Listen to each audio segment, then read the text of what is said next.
నా చారిటీ దగ్గరికి వచ్చిన వారు, క్రిస్టియన్ ముస్లిం హిందూ మధ్య గొడవలు పెట్టిన వారు, మీకు ఏమవుతుంది? రాజశేఖర్ రెడ్డి గారికి ఏమైందో 7 బోర్డు మెంబర్లు కుక్క చావు చచ్చారు, గుండె ఫెయిల్ అయ్యి, కిడ్నీ ఫెయిల్ అయ్యి. అదే టైంలో రాజశేఖర్ రెడ్డి గారు చనిపోవడమే మీకు తెలుసు. ఆ 7 చనిపోవడం మీకు తెలియదు. అందరికీ నేను చెప్పలేదు. ఒక్క బోర్డు మెంబర్ మిగలలేదు. ఇప్పుడు కొత్త బోర్డు మెంబర్లు పెట్టి డ్రామాలు ఆడాలని చూస్తున్నారా? ఇది కేఏ పాల్, ఫౌండర్ ప్రెసిడెంట్. దేవుడితో ఫైట్ చేయకండి. నేను దేవుడి దాసుడిని, దేవుని దూతని. దేవుడు పంపగా వచ్చాను. 5 లక్షల కోట్లు ప్రజలకు పంచాను. వితంతులు, అనాథులు 40 లక్షల వితంతులు, 3,10,000 అనాథులు కాపాడాను. 2,10,00,000 యూత్ని కాపాడాను, ట్రైనింగ్ ఇచ్చాను. ప్రపంచ శాంతి కొరకు అనేక యుద్ధాలు ఆపాను. నాతో చేతులు కలిపితే రాష్ట్రం, దేశం బాగుపడుతుంది. Thank you very much.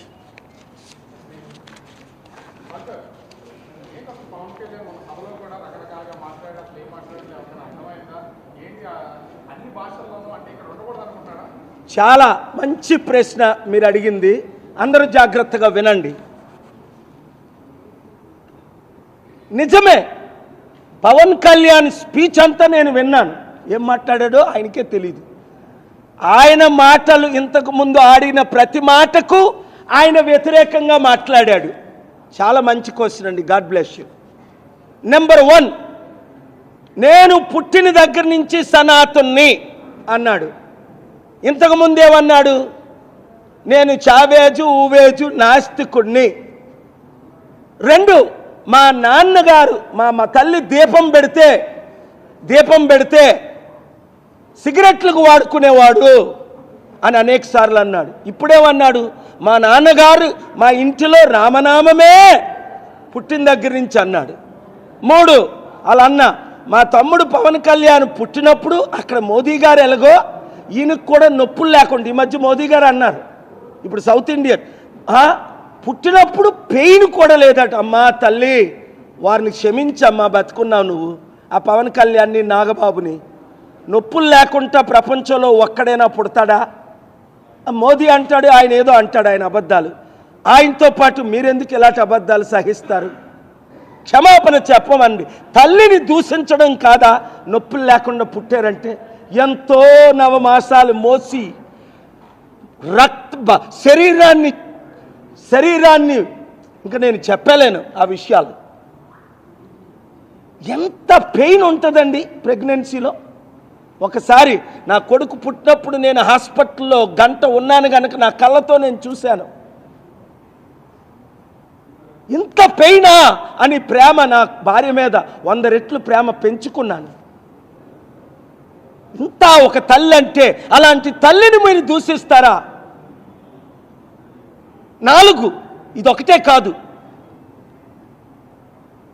Hindi భాష మాకు వద్దు, గో బ్యాక్ అన్న పవన్ కళ్యాణ్, మా మాతృభాషల్లో చిచ్చు పెట్టకండి అన్న పవన్ కళ్యాణ్, మోదీ అమిత్ షాని పేరు పెట్టి తిట్టిన పవన్ కళ్యాణ్, ఇప్పుడు మనకి హిందీ భాష వద్దా, వాళ్ళు డబ్బులు కావాలా అని మాతృభాషను అమ్మేస్తున్న పవన్ కళ్యాణ్. హిందీ భాష ఎందుకు మనకి?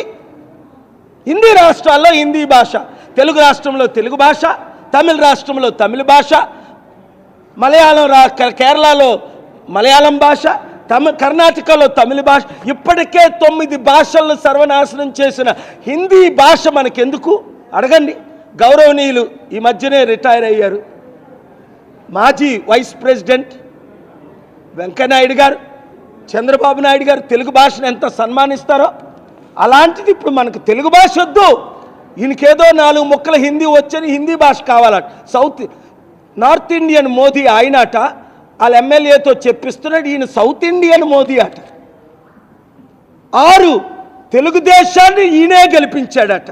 అరే అరే అరే అరే బుద్ధున్నోడు ఎవడైనా అలాగంటాడా? ఎన్టీ రామారావు గారు స్థాపించిన తెలుగుదేశం పార్టీ, 45% ఓట్లున్న తెలుగుదేశం పార్టీ, నేనే ఎప్పుడు తెలుగుదేశం పార్టీని గెలిపించలేదే. 2014లో 18 మీటింగులు పెట్టి 5%తో వాళ్ళు ఓడిపోతుంటే 5% ఓట్లు వేయించాను. చంద్రబాబు నాయుడు గారు వచ్చారు, 5% నేనే వేయించింది. 18 ఇంత పాపులారిటీ ఉన్న మనుషుడు ఈ తెలుగు రాష్ట్రాల్లో కానీ, దేశంలో కానీ, ప్రపంచంలో కానీ ఉన్నాడా? నేనే గెలిపించాను అనలేదే, 5% ఓట్లు వేయించానని వాళ్ళే అన్నారు. చంద్రబాబు నాయుడు గారు 1%తో గెలిచారు, లేదా 4%తో జగన్మోహన్ రెడ్డి గారు 2014లో ముఖ్యమంత్రి అయ్యేది. ఆయన కడుపు కొట్టి చంద్రబాబు నాయుడు గారు క్యాంపెయిన్ చేశారు. అక్కడ మోదీకి, జయలలితకి, కేసీఆర్కి, నవీన్ పట్నాయక్కి. ఈయన బీజేపీని ఈయనే గెలిపించాడట. నాకు సిగ్గేస్తుంది ఆయన మాటలు వింటుంటే. ఆ టీవీ ముందు ఏం చేయాలో అర్థం అవ్వలా. అరే బాబు, అరే బాబు, అరే బాబు, నాశనానికి ముందు గర్వం వస్తుంది అని బైబిల్లో మాటే గుర్తొచ్చింది. ఈయన నాశనం అయిపోవడానికి ఇంత గర్వం వచ్చిందా, ఇంత అహంకారం వచ్చిందా? 8 ఒరే నీ కర్మరా వర్మ అన్నాడు వాళ్ళ అన్నయ్య. వర్మ అని పేరెట్టుకుంటా. చంద్రబాబు నాయుడు గారు పవన్ కళ్యాణ్ ఏమన్నారు? మా గెలుపుని మీ చేతిలో పెడుతున్నామంటే వర్మ గారు వండ తిని, వీళ్ళ మాటలకి మోసపోయిన మాటలకు లడ్డూలు తిని 1,00,000 ఓట్లు వేయించాడు ఎక్స్ ఎమ్మెల్యే వర్మ గారు. పాపం ఆయన నీ కర్మరా అంటున్నారు. ఇప్పుడు ఇంత ఇన్సల్ట్ చేయొచ్చు ఆయన్ని పిలిపి? ఎలక్షన్ అయిపోయిన తర్వాత ఏమన్నారు పవన్ కళ్యాణ్? నా గెలుపుకి మీరే కారణం అండి అని వర్మ అన్నారు. మరి ఇప్పుడేమంటున్నారు? వర్మ పేరేనెత్తాడా పవన్ కళ్యాణ్? ఇంత అవినీత ప్రపంచంలో ఇలాంటి అవినీతి కుటుంబం ఉంటుందా? చిరంజీవి, పవన్ కళ్యాణ్ 10వ మాట. ఇదైతే ఆశ్చర్యంగా ఉంది. నాగబాబు అంటాడు, ఇండియన్ క్రికెట్ మ్యాచ్ మాది సమానం, జనసేనది సమపోలికలట. అయ్యయ్యో, ప్రపంచాన్ని గెలిచిన ఇండియన్ క్రికెట్ ఇంగ్లాండ్ని, ఆస్ట్రేలియాని, న్యూజిలాండ్ని, జింబాబ్వేని, పాకిస్తాన్ని గెలిచిన Indian cricket number 1 in the world. వీళ్ళు నెంబర్ లాస్ట్ ఇన్ ద 3000 పార్టీల్లో ఇంత చిన్న పార్టీ ఉండదు, పుట్టబోదు. చిరంజీవి కాంగ్రెస్ పార్టీలో విలీనం చేసిన తర్వాత 2011లో పవన్ కళ్యాణ్ పోటీ చేస్తే కనీసం 1% ఓట్లు రాలేదు వాళ్ళకి. 2014లో ఈయన 5 పార్టీలతో సిపిఐ, సిపిఎం, బిఎస్పి, జేడీతో పార్టీలు పోటీ చేస్తే జనసేన 5 పార్టీలతో 6% ఓట్లు వచ్చాయి వీళ్ళకి. వీళ్ళు బీజేపీని గెలిపించారు, టీడీపీని గెలిపించారు. లైఫ్లో డిపాజిట్లు రావని తెలిసి నేల మీద పడి, చంద్రబాబు నాయుడు పాదాల మీద పడి, అమిత్ షా పాదాల మీద పడి మాకు భిక్ష పెట్టండి. నిన్న కలిశాడు మరల దేనికి? ఆ చంద్రబాబు నాయుడికి, మా నాగబాబుకి మంత్రి పదవి ఇవ్వండి అని. ఈ మాటలు మీరు లైవ్లో కంటిన్యూగా ఇచ్చుకోండి. ఎంత బాగున్నాయి సత్యాలు.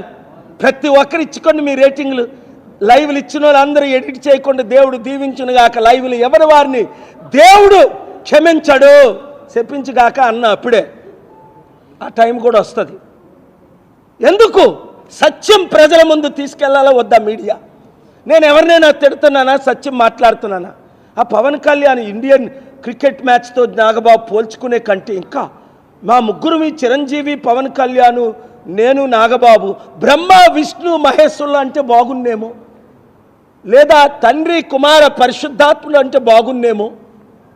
వీళ్ళు ఎవరు ప్యాకేజ్ స్టార్లు? ఎవరు రోజుకో మాట మార్చిన?